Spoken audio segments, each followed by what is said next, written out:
নমস্কার বন্ধুরা, মিতাস কিচেনে সবাইকে অনেক অনেক স্বাগত।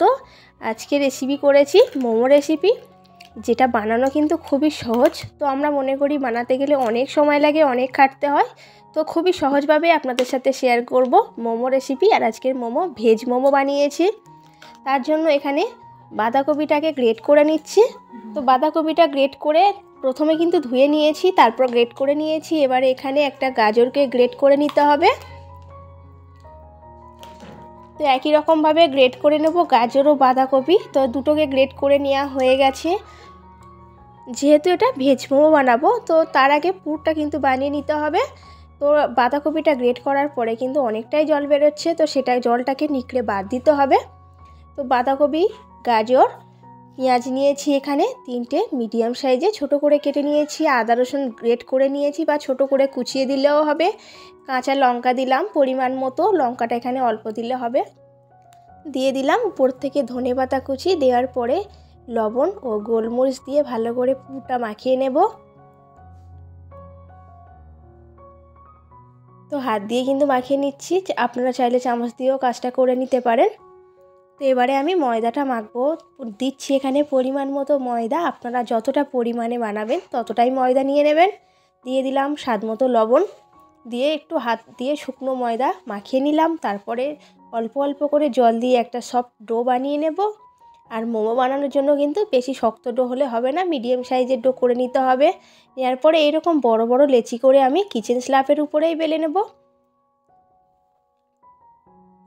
আপনারা যদি চান এখানে লুচির মতো ছোট ছোট কুচি কেটে কিন্তু বেলতে পারেন, তবে এইটা করলে, এই কাজটা করে একটা করে বেলে নিলে কাজটা আরও তাড়াতাড়ি হয়ে যাবে। তো একটা বড় রুটি আমি পাতলা করে বেলে নেব, বেশ অনেক বড় সাইজ করেই বেলবো।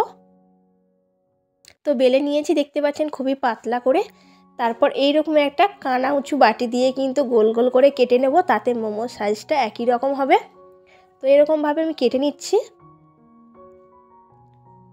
তো আরও একটু বেলা দিয়ে বড় করে নিলাম। নেওয়ার পরে মাঝখান বরাবর পুরটা দিয়ে দিচ্ছি, আর এই চতুর্দিকে দিয়ে দিলাম প্লেন সাদা জল। তো জলটা দিলে কিন্তু মোমোর পুরের মুখটা খুলে যাওয়ার ভয় থাকে না। তো এইরকমভাবে নারকেল পিঠে যেমনভাবে বানায় তেমন করে মুখটা মুড়ে দিতে হবে। এই মোমো বানানোর কিন্তু অনেক ডিজাইন হয়, আপনারা যেমন সোজা, যেটা সোজা মনে হবে আপনারা তেমন করে বানাবেন। এইরকমভাবে মুখটা আমি মুড়ে দিলাম। আর এইরকম করে মুড়লে কিন্তু যে কেউ বানিয়ে নিতে পারবে। আর খেতে খুবই খুবই ভালো হয়। মোমো তো সবাই খেয়েছেন, তবে রেস্টুরেন্টের থেকেও কিন্তু খেতে ভালো লাগে যদি আপনারা বাড়িতে বানিয়ে নিতে পারেন। আর আমি এই ডিজাইনটা আপনাদের দেখাচ্ছি কিন্তু আপনাদের সুবিধার্থে। এরকমভাবে যে কেউ বানাতে পারবে, খুবই সহজভাবে দেখিয়ে দিলাম মোমো কেমন করে বানাতে হয়। তো একটা বানিয়ে নিয়েছি, আর এইরকমভাবে সব মোমোগুলোকে আমি বানিয়ে নিলাম। আর এবারে চলে যাব মোমোটা ভাপানোর জন্য। তার জন্য নিয়েছি একটা ফুটো ফুটো থালা হলেই ভালো হয়। সাদা তেল ব্রাশ করে নিলাম হাত দিয়ে।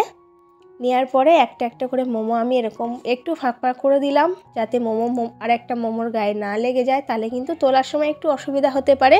সেই কারণে একটু ফাঁক ফাঁক করে দিলে বা ছাড় করে দিলে কিন্তু ভালো হবে, তোলার কোনো অসুবিধা থাকে না। তো একবারে যতগুলো নিল আমি এই কটাকেই ভাপানোর জন্য বসিয়ে দেব। বসিয়ে এখানে আমি 20 থেকে 25 মিনিট পর্যন্ত অপেক্ষা করব। আর এখানে ততক্ষণে আমি বানিয়ে নিচ্ছি সসটা। তার মধ্যে দিয়ে দিলাম সাদা তেল, খুবই সামান্য রসুন কোচা দিয়েছি 2-3টে পরিমাণে। আর দিয়ে দিলাম সয়া সস ও টমেটো কেচাপ দিয়ে কিন্তু খুব ভালো একটা সস আমি বাড়িতে বানিয়ে নেব। আর খুবই তাড়াতাড়ি 2-2.5 মিনিটের মধ্যেই হয়ে যাবে। দিয়েছি 1 চামচ ভিনিগার আর সামান্য পরিমাণে জল অ্যাড করে দিলাম।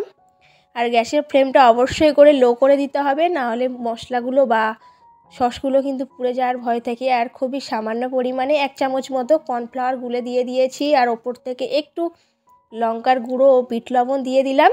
এখানে আপনারা চিনিও ব্যবহার করতে পারেন, আমি কিন্তু চিনিটা দিলাম না, কারণ এখানে টমেটো সসটা অনেকটা পরিমাণে দিয়েছি। তো 20 মিনিট কিন্তু হয়ে গেছে। এবারে মোমোটাও রেডি হয়ে গেছে, আমি নামিয়ে নিচ্ছি একটা প্লেটের মধ্যে। আর দেখুন কতটা সুন্দর লোভনীয় দেখতে লাগছে। তাহলে কিন্তু রেস্টুরেন্ট থেকে কিনে খাওয়ার কোনো মানে হয় না। আপনারা খুবই সহজে এরকম ঝটপট মোমো বাড়িতেই বানিয়ে নিতে পারেন। চিকেন ছাড়াও কিন্তু আপনারা এইভাবে ভেজ মোমো বাড়িতে বানিয়ে নিয়ে দেখুন, খুবই খেতে ভালো লাগে। তো তো আজকে রেসিপিটি যদি আপনাদের ভালো লাগে একটি লাইক করে দেবেন এবং এখনও চ্যানেলে নতুন হয়ে থাকলে প্লিজ চ্যানেলটি সাবস্ক্রাইব করে পাশে থাকবেন। দেখা হচ্ছে পরের ভিডিওর সঙ্গে।